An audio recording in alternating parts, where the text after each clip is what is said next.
should all send them money. Yeah, say Terrence, love your background. Oops.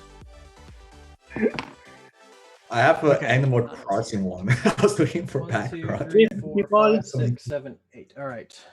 I think that everyone that needs permission has permission, and we're going to open in 30 seconds. Does that sound right to everyone? Yes. Yeah. I would. Great. It'll take a few seconds for people to join up. I'm going to go ahead and hit admit all, so they're not waiting. Are we good? It's party time.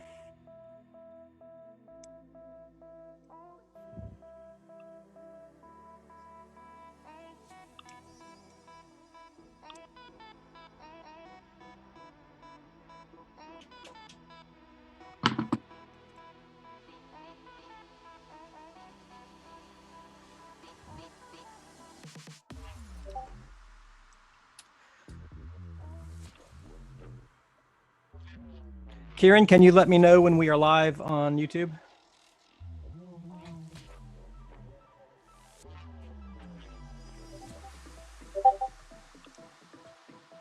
Looks like we have a bunch of people joining.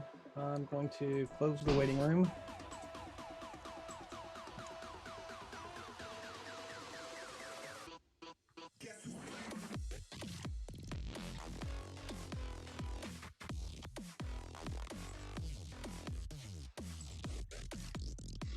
Live on YouTube. Oh, we are live. I see it now. Okay.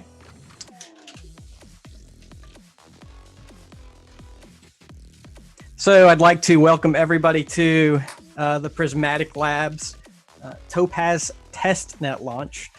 This is the single client beacon chain testnet by Prysmatic Labs with a fully versioned 1.0 client that is multi-client capable, even though this is a single client testnet. The chain has enough validators ready. It's going to launch in about 28 minutes. In that 20 minutes, we'll get to know each other, get some background, and get prepared. You might know me as SuperFizz. I am a moderator over at reddit.com/r/ethstaker. That's one of the stores for information where we welcome people, help them learn more about proof of stake with Ethereum, and help them get ready for the Ethereum proof of stake mainnet launch, which we're looking for later this summer. So in the next few minutes, we're going to go through and get to know some people. We're going to talk about proof of attendance tokens, which is an ERC 721 token that everyone who is participating tonight, either through Discord or on YouTube, will be able to take home with them. We'll be able to collect. And then we're going to get to know some of the Prysmatic team members. We're going to get some background about the history of Prysmatic. And about that time, we should get ready for the chain launch. Ivan and Patricio are running the proof of attendance program tonight. So Ivan and Patricio, if you want to take it from here for a minute. Yes, hello everyone, I'm Patricio, and where's Ivan? Ivan, are you online? It seems that he's not. We can wait a couple of minutes until he comes. In the meantime, you may get a private message here on Zoom that has a link. You are supposed to click that, but let's wait for Ivan so he can walk you through the whole process.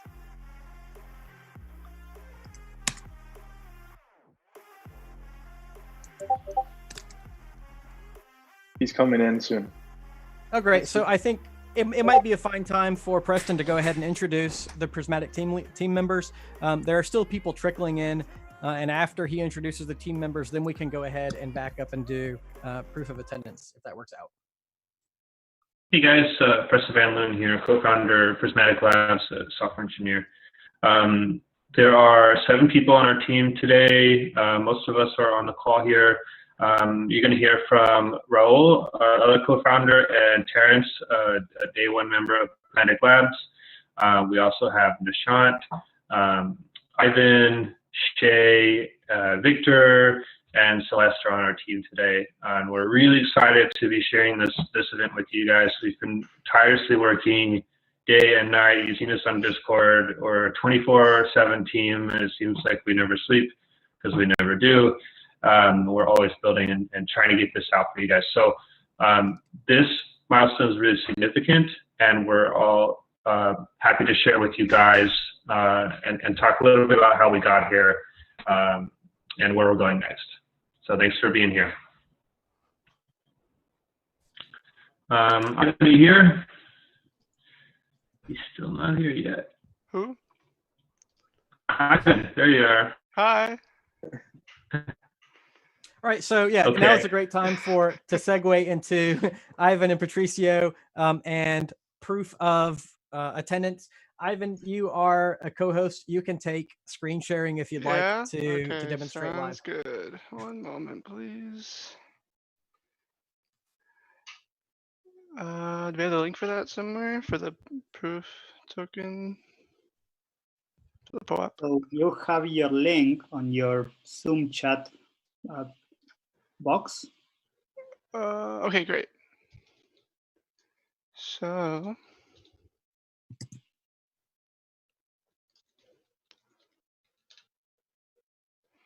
All right, boom, got it. All right, share my screen. Share. Boom, boom. All right, you fellas see it? Oh, I gotta turn on my dark theme. There we go. So I got my ETH address ready. You guys see the screen? Yep, we see you. Say boom, bam. Don't you have an ENS name of your wallet? I do, yeah. Was I supposed to use that? It's not too late. And we are using 2 Shiwei as gas price. Let's see how long it takes. Okay, okay. Safe low is 1, average is 2. Okay, So it could okay. be there any time. Mine showed up like instantly. Yeah, it seems like it'll take a bit. What? Did it?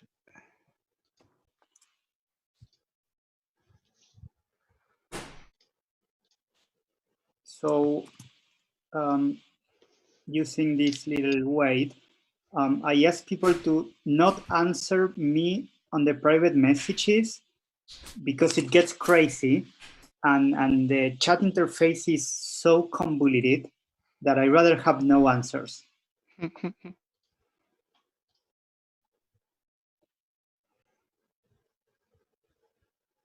Well, I'm going to keep sending them because people are joining in. Sounds good. And if you don't get a link, we'll be able to send you one in the Prysmatic Labs Discord later on, right?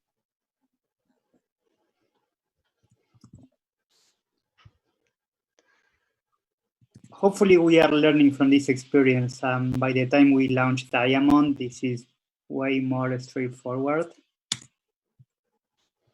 Yeah, this whole party has just come together since yesterday, so it's kind of a mix of a learning experience and last minute putting things together. And I want to thank ethstaker and Patricio for helping us put this together. It's been super flawless so far. And coordinating all of this has been really exciting and really great. So it looks like this transaction might take a little while, so maybe we can move on to Raul and Terrence to give a little update about the history of Prysmatic Labs and where we're going next. I'll show off the POAP once I get it on my cam.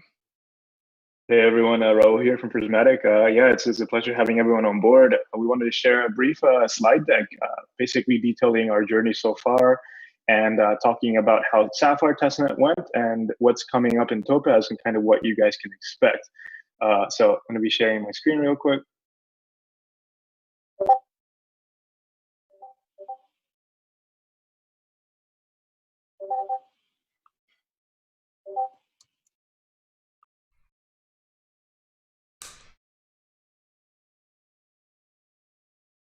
Perfect. So yeah, welcome everyone to the Topaz launch. This is just a really exciting moment. We're just minutes away from Genesis, really.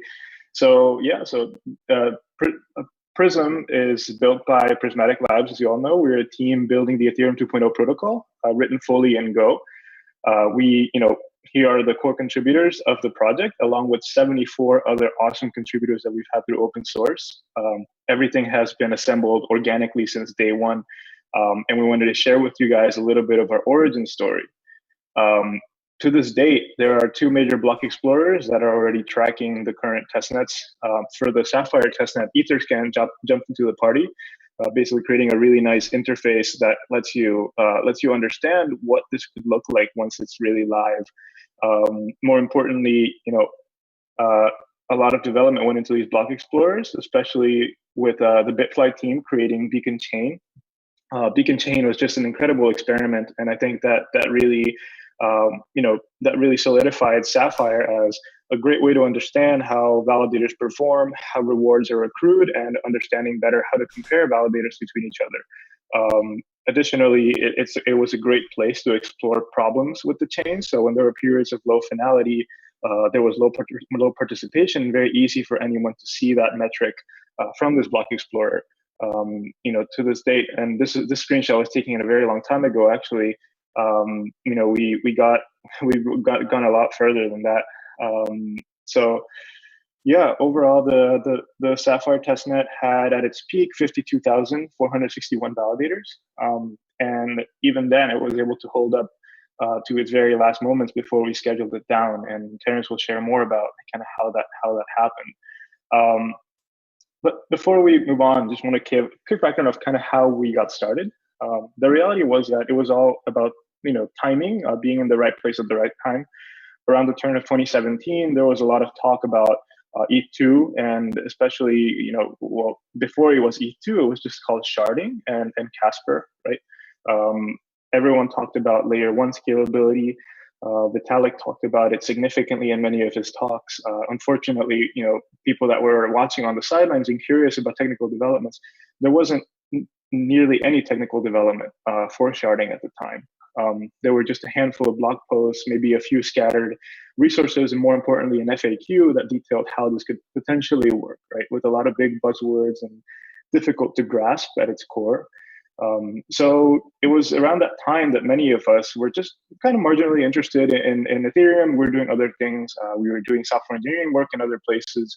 And we realized that, there could be a good place to contribute and to get in. So we started voicing around a message on Reddit of, hey, interested in contributing to Ethereum. Maybe we could build something sharding related because nobody else is doing it.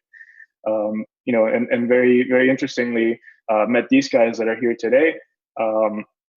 And through that Reddit post, right, we were actually, a lot of us were inside of a Gitter channel from the Go Ethereum project that was discussing sharding and kind of improving Ethereum. And through that, kind of this message first blossomed, which is the first time I kind of met Preston. He was posting on that Gitter chat about sharding. He said he would be interested in contributing to this. So I just sent him a quick message. He's like, hey, know anyone else interested in this? Back in January 9th of 2018. And after that, the stars really lined up, because turns out that I was flying into New York that same morning that I messaged him, and he was based in New York. Well, I lived in Chicago. I was just there coincidentally to meet some friends. And I'm like, hey, want to meet up? And he's like, sure, come to my office. Let's have coffee and let's see what happens from there. At the same time, everyone else that expressed interest in that Gitter channel and throughout throughout the Reddit post was sent this email asking them, like, hey, you expressed interest in forming a team to implement the sharding specification for the Go Ethereum EVM at the time, right? We asked everyone to tell us your skill set, kind of where you come from and why you're excited about this, and we assembled this just fully, in a fully organic fashion, right? The responses that we got were amazing. We got some just really awesome folks that now we work with every single day. And this blossomed into the project that we know and love. And even before, this was called ETH2, right? The project has evolved significantly. It's gone through spec changes, like spec formations. It's gone through kind of renames, refactoring. But all in all, like it really stays true to the ethos of Ethereum, being like this open permissionless project in which truly anyone can join in and do something and contribute if they bring value to the table. So this is kind of what's been our road so far. We picked Go because Go was a great tool for the job. In particular, it keeps things simple. It has a particularly awesome concurrency pattern for blockchain technologies, and it has batteries included conciseness. So what this means is that when you're writing a project as complex or as unknown in terms of requirements as Ethereum 2.0, you would rather work with something that is straightforward, that works, and you don't want to really play games and kind of just be really, you don't want to try to be try to complicate things. So we picked a programming language because we loved it. It's been a joy, and it's been proven and tested for Ethereum 1.0 with the Geth project, even still evolving significantly to this day.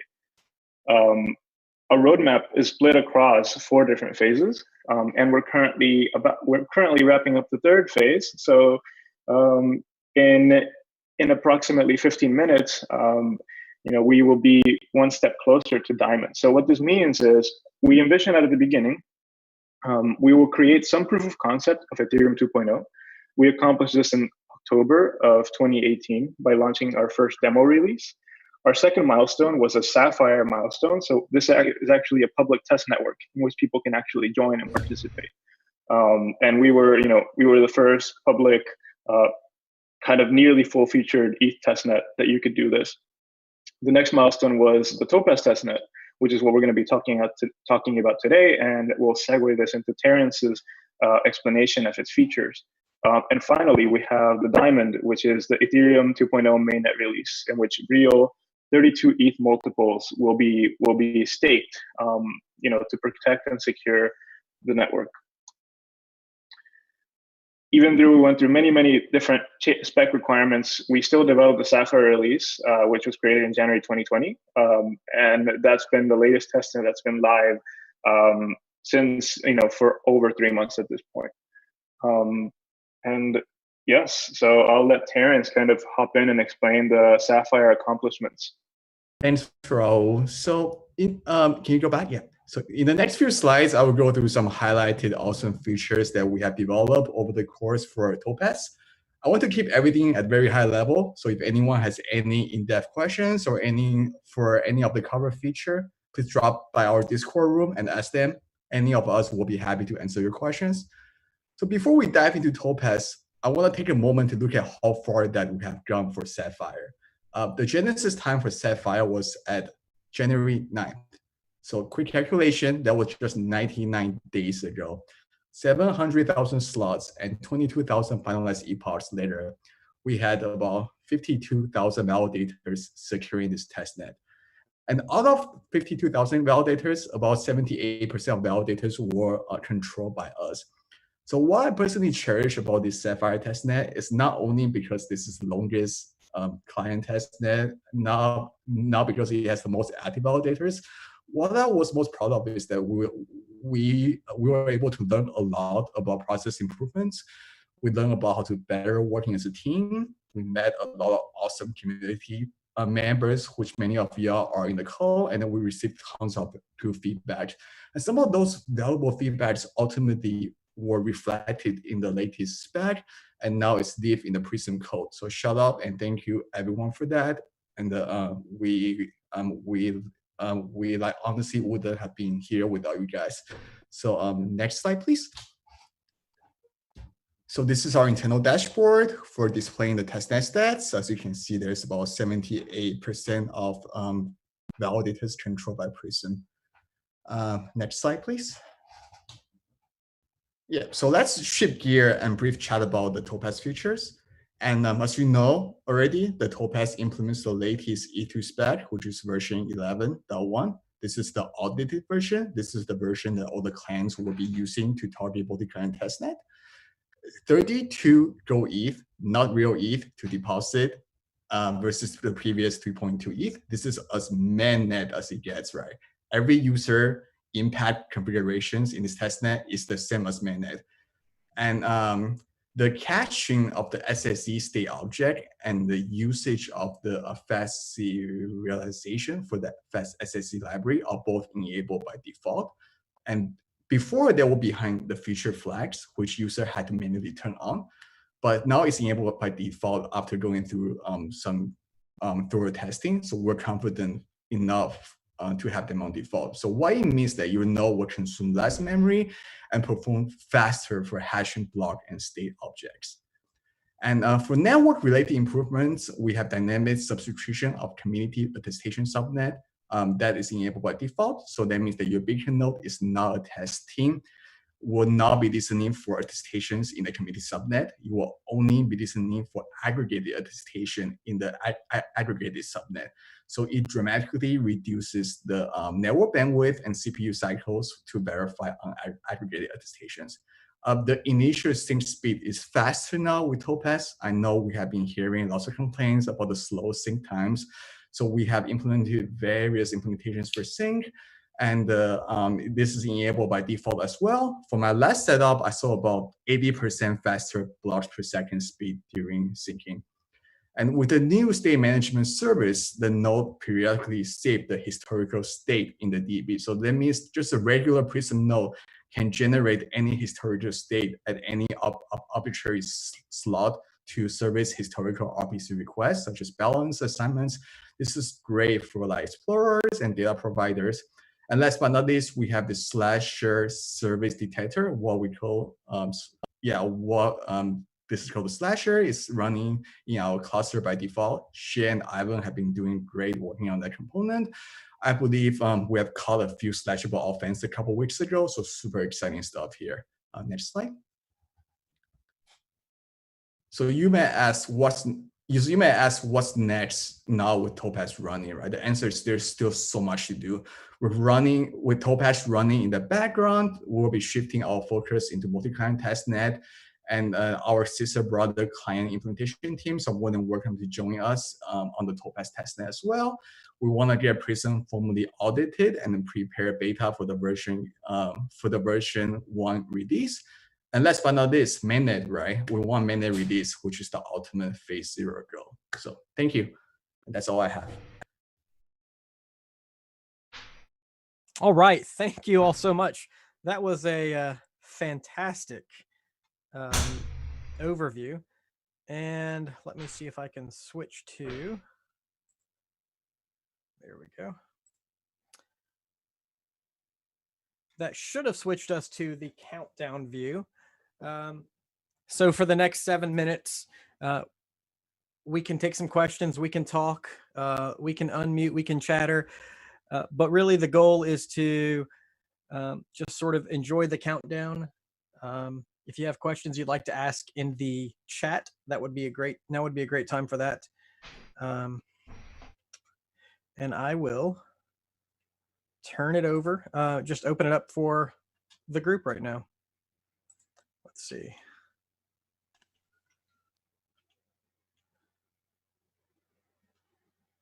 I'm missing the view I was looking for.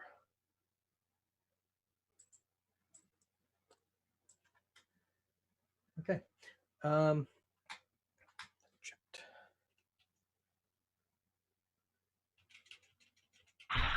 Question in the chat, what kind of system specs are recommended? We aren't entirely sure yet, but we put out a really good estimate on our Topaz announcement. It comes down to anywhere between a Raspberry Pi 4 with 2 gigs of RAM to your modern laptop, like MacBook Pro, or anything made in the last couple of years, except for a Chromebook.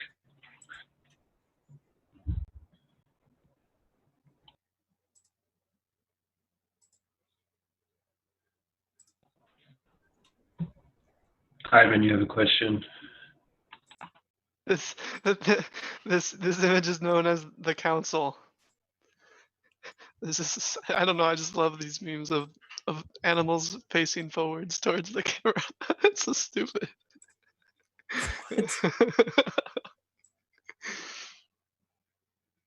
Is that the only question you have? How are everyone's nodes doing here? A lot of peers disconnecting and reconnecting. Yeah, we've been seeing a lot of peer dials timeout. And so with those, we're not sure yet if those are talking to Sapphire nodes, nodes that are running on a crappy network, or nodes that have just gone offline and our discovery table is styling people that aren't there anymore. We haven't started investigating it yet until Topaz starts, and looking at those. So if you're seeing a lot of errors, cannot connect with peer, it's fine for now. As long as you have some peers, you're going to be okay. Some people are asking questions in the chat. Yep. The multi-client testing plan is what I think the thing that everyone is desperate to know. If someone from Prysmatic would like to address that.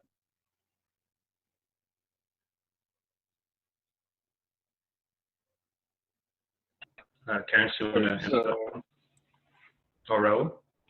Yeah, I can hop in. So for multi-client, right? Like, what does that mean? How does that happen? And how do what is considered success? So essentially, after Topaz is started and there are several epochs and there's finality, we'll begin experimenting with other client teams. So basically, checking in on teams such as Lighthouse, Teku, Nimbus, trying to sync to the head of the chain. So making sure that we align in terms of configuration parameters, the network things are fine.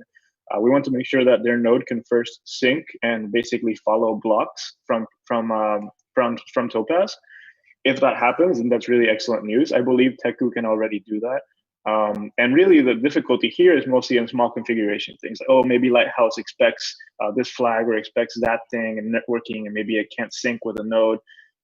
So truly, it's about just making sure a checklist is met between both clients. The next step after that is the real multi-client is when you actually have a validator from another implementation running and producing blocks in the network, right? So we would ideally have a validator from Teku, Lighthouse, and Nimbus, basically doing the same thing that Prism validators are. The moment we see a first block on the block explorers that was created by them, that would be considered success. And at that point, the network is basically multi-client.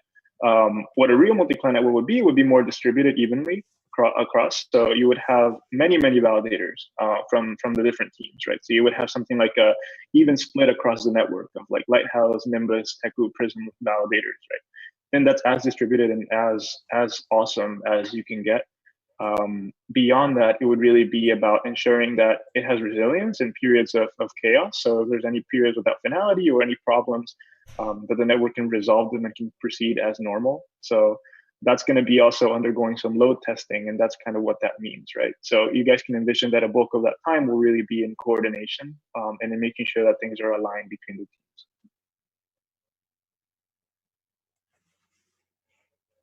Fantastic answer. I'm looking here for other questions. Did anyone pick up other questions that?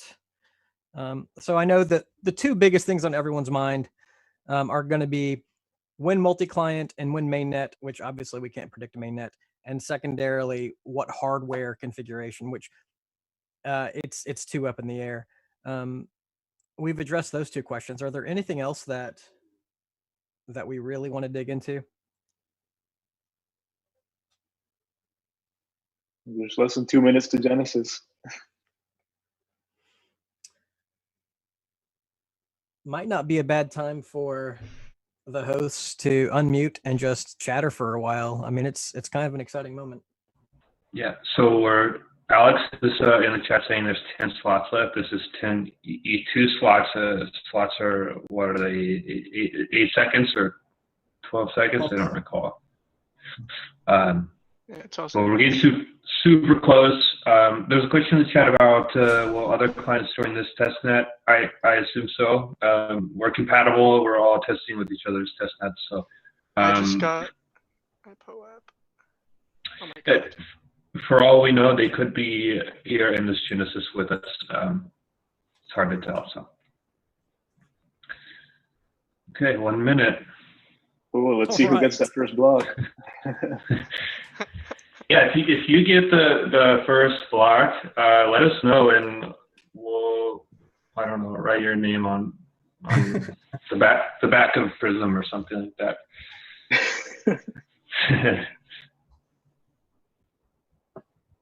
I wonder if JT would notice if I unmuted him. Wonder what he's doing right now. 30 seconds. Oh, you don't want to hear from me, man. I'm so freaking excited. Have we all been sitting in the freaking vortex of shit for the last 3 years now? I mean, has it been 3 years? No one's noticed. Oh, no one's noticed. We've all aged 30 years, but there's so many great faces in this chat right now. It's pretty cool. I'm just 5 seconds. glad. 2. Get off. Go 1. ahead. Oh, here we go. Happy Look New at that little party. Year. Woo! Yeah. Shane started with the last. That's epic. what I'm Let's talking about. go. Let's Not go. syncing. Let's It's go. gonna be Oh. Yeah, I see something happen. Everyone, I hold your tested. breath. Ooh, we have a testers. Well, I tested for slot 0. Fun fact: the last time we did this, it didn't work for 2 hours. So kind of hoping that's not what's going on right now. We ain't got shit else to do for 2 hours. So we'll sit here with you, man. Don't worry. Right. Oh man. We'll, Okay. Oh, I got a block. I got got block 3. block 3. Hey! Hey. Oh, look at that. Let me get rid of this. Holy shit! It's alive. Fucking Hey, we working. got blocks. Oh, and the graph is moving. Pog. Oh. Beautiful. Fuck. Oh my God, that's insane. Congratulations, Prysmatic. I got We got block another 5. block. Slot 5. Yep. Hey, hi. And the blocks There's type no of eight stations, which is attestations. good. Looking good. That's looking good. Nice. How in control is this? Slot 6. Okay, now it's going to be consecutive. Everyone's waking up. Now we're getting 4 attestations per block. That looks good. Look at this. This is 500,000 Ether staked test Ether, but wow, this is crazy. I like that terminal view. If it's okay, I'm gonna. Yeah, squeeze it there. I'm flipping back and forth between mine. Let's see some epoch transitions. Let's see it. Oh yeah, that metric is wrong. We obviously don't control 143%. I think it's doubled for some reason. So just divide that by half. Number. So what's going to happen now is, or what we're looking for now is we're hoping to see a consistent finalized epoch. And now is the big part of proof of stake. So what we're expecting to see here is that epoch 1 and 2 become justified, and that epoch 3 becomes finalized. If that happens right away, that's amazing. If it happens a few epochs later, that's okay.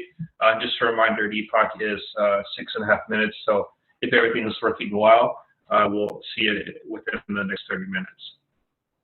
We don't process justification finalization for the first 2 epochs, so then we have to wait until epoch 4 to justify epoch 3. Okay, so it won't be until. Okay. I knew the first few were different, but and our participation metric will show up here after the first epoch transition. We don't count participation until we have an epoch transition. So that's why you see it's blank. It needs to be above that red line, two-thirds to finalize. So and what we're seeing. Of this is, sorry, Preston, go ahead. No, you go ahead. I'm talking a lot. I just wanted to chat about the attestations and the blocks. So you guys will notice there are a few things that you see. There's like applying state transition, like 5 attestations, the tester slashings, slot 16 or something like that. That's really huge news because that means that everyone is voting. Well, everyone that can and that has their machine online is voting, and basically they're getting aggregated across the network. So nodes receive them and they aggregate them with other attestations that meet the same criteria. And then we package the aggregated bunch of votes into a single block. So, imagine like otherwise we would be packing 16,000 plus attestations inside of one block, right? And that's such a huge block. But leveraging really cool state-of-the-art cryptography, we're able to do this. And that makes it really nice. What's also working is that you're not listening for every vote across the network. You're only listening for attestations that you care about when you aggregate. So that reduces your bandwidth usage significantly. And that's really cool because you're no longer basically spamming the network, but you're only getting the data that you need to create a block. And those numbers that we're looking at right now in the blocks look decent for us.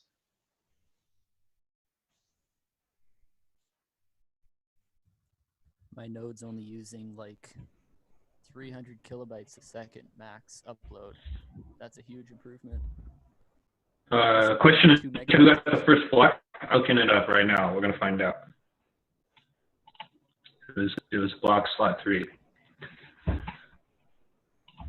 Then we're gonna find out.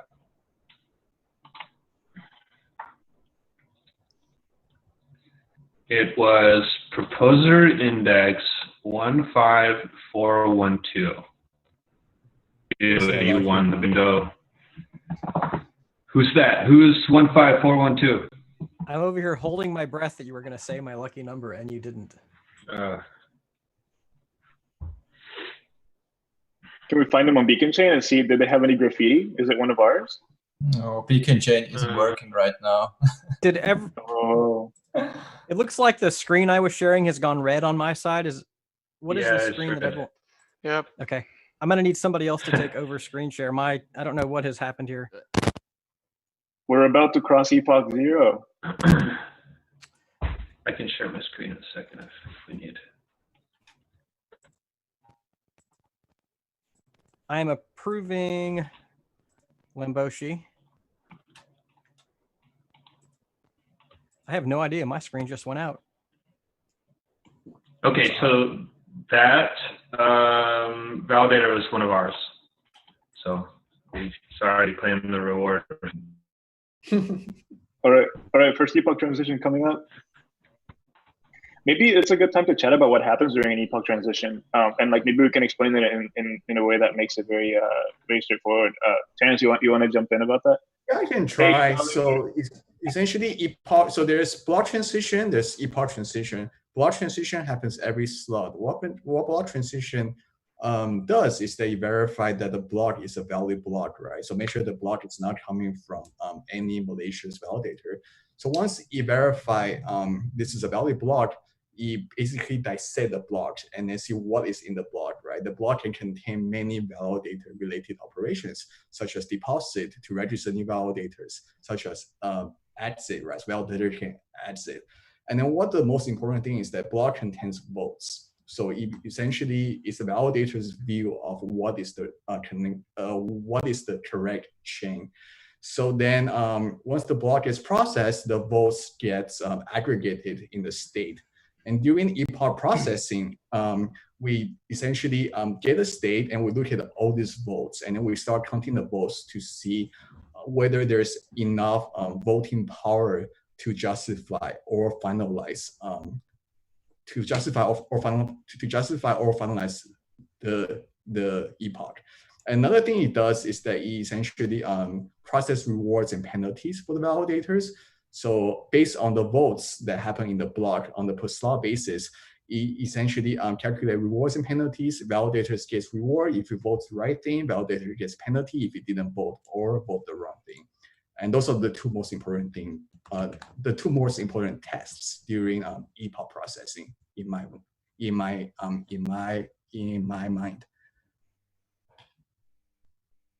Anything to add, guys? Did I miss anything that you can think of? Yeah, maybe we can explain what justification and finality means. Can you add a quick note about that? Yeah, sure, definitely, right. So justification finalization is a FFG term. So so there's a few awesome posts out there on the Ethereum blog. I highly suggest people read about that. So there's a 4 choice and there's a finality gadget. 4 choice essentially chooses the head on the per slot basis. So the chain follows the head, kind of similar to proof of work, right? The head is the longest chain. But for here, the head, they run something called the LMD goes 4 choice rule. So it chooses the head based on that.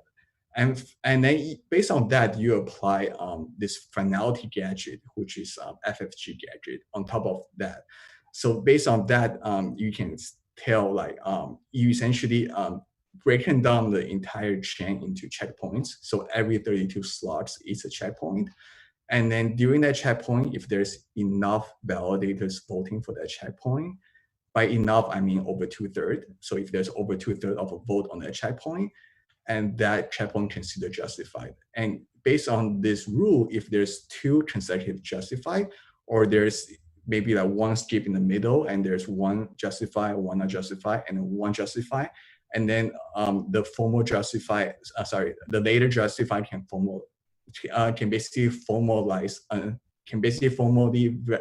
finalize the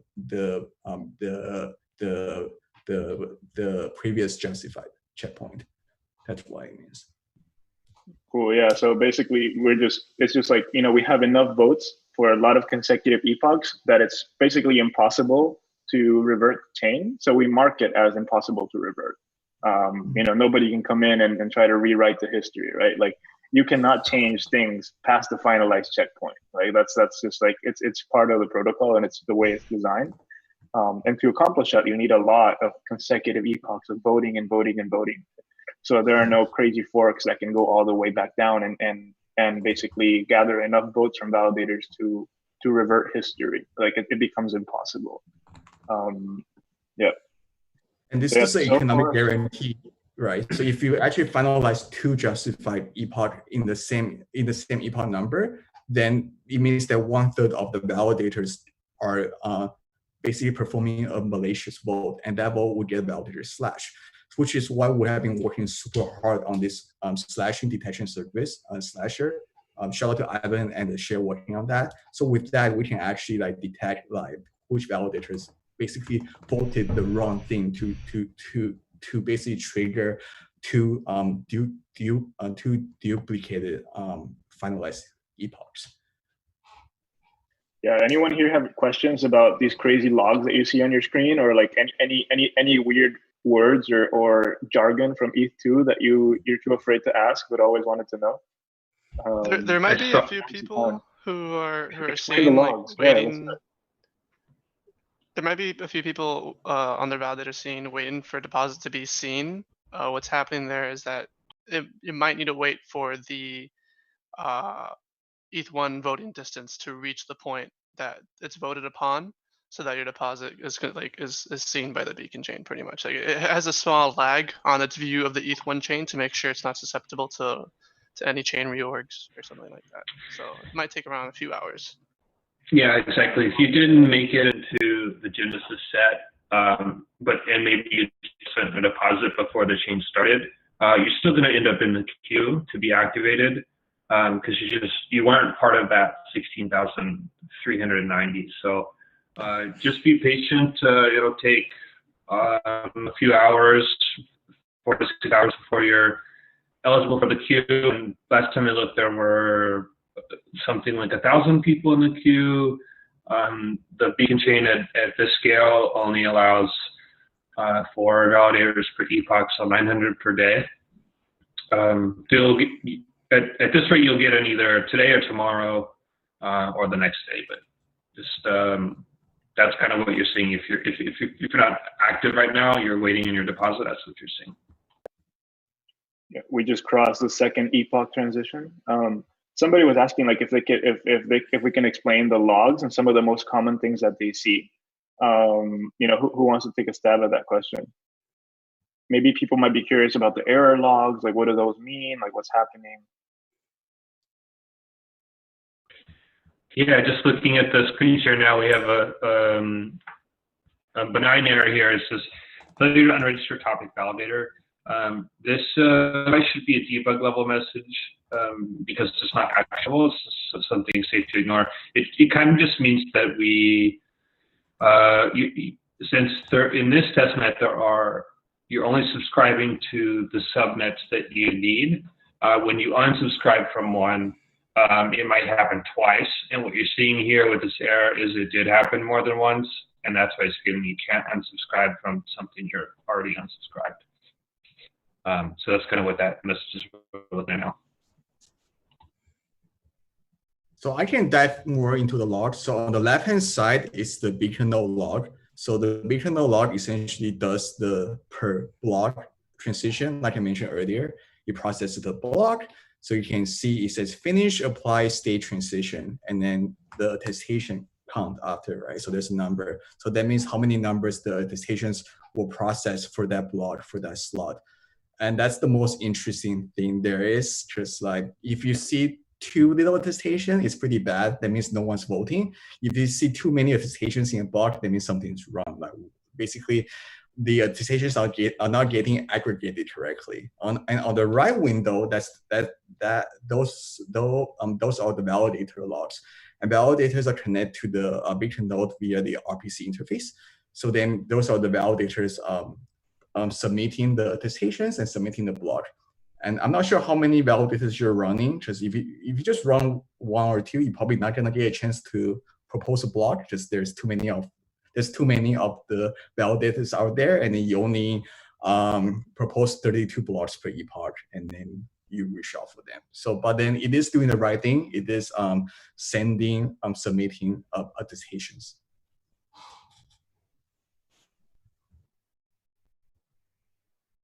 I'd like to take just a minute to remind everyone, I know there are people on YouTube interested about the proof of attendance protocol token. And so to get that token, you need to message Patricio Werthalter. If you're in the Zoom meeting, you can message him in a private message in the Zoom with your address, with your Ethereum address, and he will send that token to you. Please don't send him other messages because he is overwhelmed right now with just sending out the proof of attendance tokens. And then if you don't get one immediately in this meeting, I think we have a plan for you to come to the Prysmatic Discord general channel and receive it there. Patricio is the person distributing those. There has been like 70 claims, so I don't think many people are missing them. Well, so 70 claims in, yes, in the Zoom.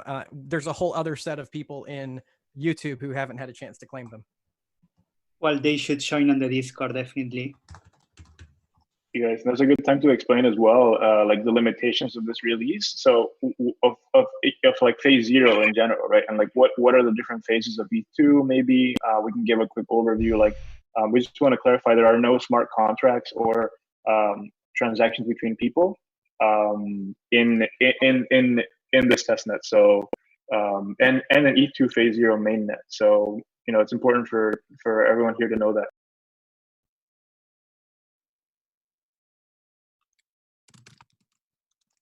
So I'll explain a little bit on the difference between the phases. So phase 0 is strictly the beacon chain. There's no shards. There's no semblance of shards. It's strictly to figure out and like handle the finalization and sort of like the spine, which is the beacon chain that will serve as the center point for connection for all of the shards once they begin in phase 1. And then after phase 0 is complete, we'll go on to phase 1, which includes shard data chains, which will concurrently process data using the beacon chain as a source of truth and as a center point, as a spine, really. And phase 1's really it's rather minimal. It's mainly implementing the shard infrastructure. But once we get into phase 2, it'll include execution environments, and it has a whole large plan for expanding on top of what ETH1 is to really make it fantastic in terms of ETH2, in terms of Ethereum as a system. Sorry, trying to explain. I have a blog post about what ETH2 offers. I'll link in the chat if anybody hasn't read it yet. But there's a lot of things to go over. Maybe Terrence can talk about statelessness, or how should we start talking about phase 2? We'll be reaching finality very soon if everything permits. Right. So 2 more slots. Let's see kind of how that goes. That's the big milestone, and that's what we can consider the Genesis launch successful so far. How much memory is everyone speaking or running? Mine is around 700 megabyte, which is not that bad.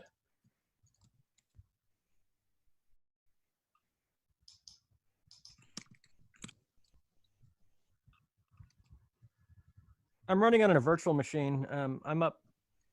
Well, I guess I'm looking at my system memory is 6 gigs, but I mostly have the chain and then the Grafana dashboard running. But I guess that's not specific.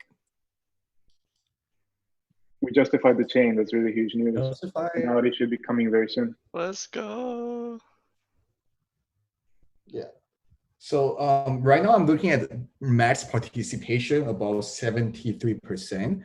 And I'm not sure because like for our internal validators, we only, this time is very low. We only hold about, President, correct me if I'm wrong, we're holding around 70% of the keys. So 30% of the validators are from the outside world. So I'm not sure like how much of 30% of validators from the outside world are actually participating right now. So that's really hard to tell. Yeah, well, what's really key here that we see is that participation continues to climb, and it looks like it's almost 90%. So that, I mean, we don't have 90%. So okay, with 85. I mean, that's definitely something to be excited about. And if it continues like this for all of Epoch 4, or what are we on? We're on Epoch 4 now. 3. Right. Oh, Epoch 3. So if it continues for the rest of the Epoch, then this previous Epoch will be finalized, and that's really what we're hoping for. That would be a successful launch of Topaz. If that's the earliest we finalize, so we're going to be really happy about it. Feedback, people already earning money. This is great. Anyone losing money? Yeah, who's not participating?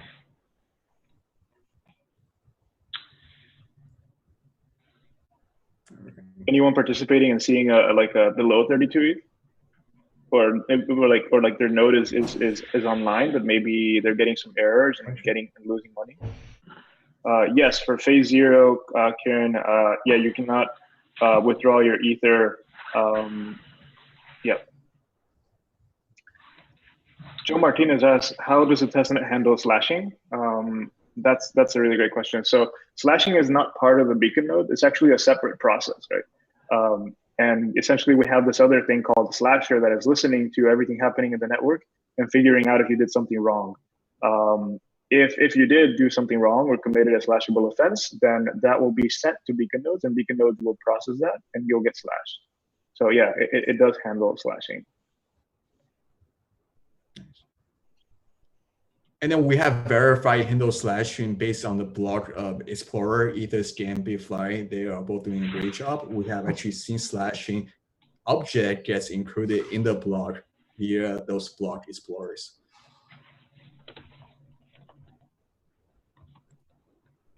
And there only needs to be one person honestly running the slasher, and it can happen retroactively too, correct? That's right. There only needs to be one slasher in the world, like one person running a slasher that can detect the necessary information to slash people. And yeah, if you did something wrong at slot 0, even if we're like at slot 2 million and we've already had a lot of finality, you'll get slashed.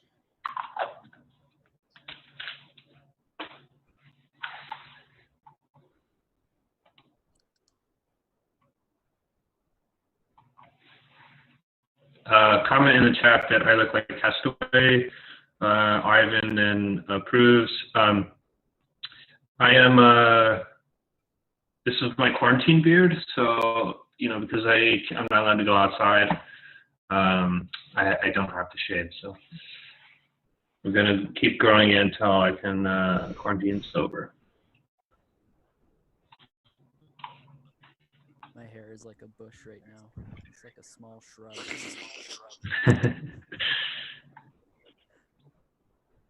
Thanks, Gary.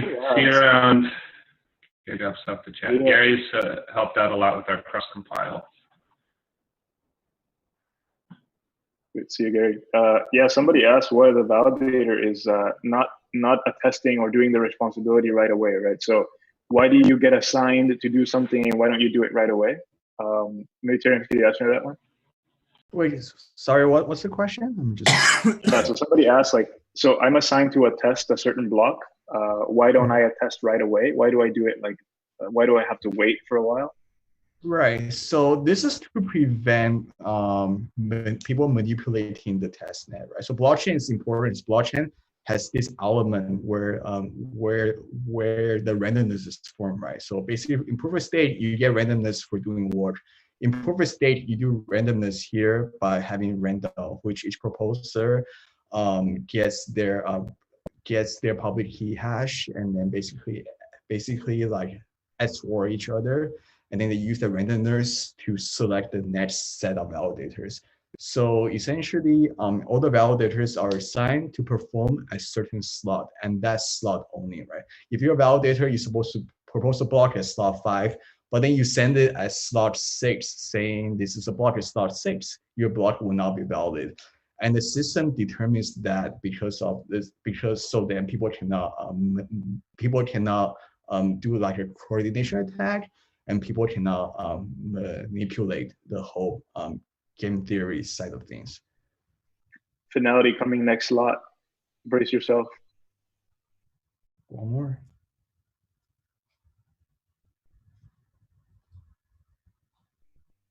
It's time for a message from our sponsors. No, I'm just kidding. There you go, finalized. Woo. Nice, that's success. Yeah, that's exactly what we're looking for. That's the best case scenario we could have had for this launch. When we reach more than 4 epochs since finality, you can see extra penalties start to occur. So it's really important that we stay here 4 epochs since finality. So getting epoch at epoch 4 is just perfect, and it's really the best thing that we could have hoped for. As the meeting has gone 56 minutes, I'm going to do my Hudson Jameson meeting facilitation. So what we looked at today was we watched the launch of the Prysmatic Topaz Testnet. We demonstrated through 128 process slots for justified epochs. Is it for current epochs that the testnet is successful? So congratulations to Prysmatic. I know that everyone's here to watch what they're doing, but what they demonstrated was 2 years of hard work that came together to produce this this beacon chain client, the first completed beacon chain client for Ethereum 2. So congratulations to you all. And we have about 3 minutes to talk about what's next, what's in the future, and that's our meeting. Thanks. Wanted for documentation. So yeah, thank you everyone, and thank you for hosting us. So if anyone have any questions, feel free to jump in our Discord, ask anything. And if you see a bug right away, feel free to open any issues on our GitHub. And we are a 24 hours, we're a 24/7 team. We're always online, so we'll respond to you right away. Yeah, thank you, everybody. Bring your questions on Discord. We'll be happy to answer them.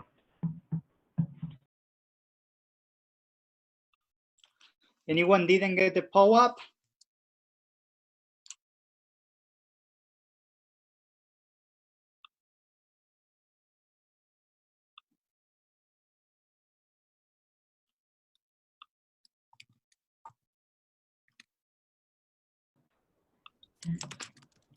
Thank you for coming, everybody.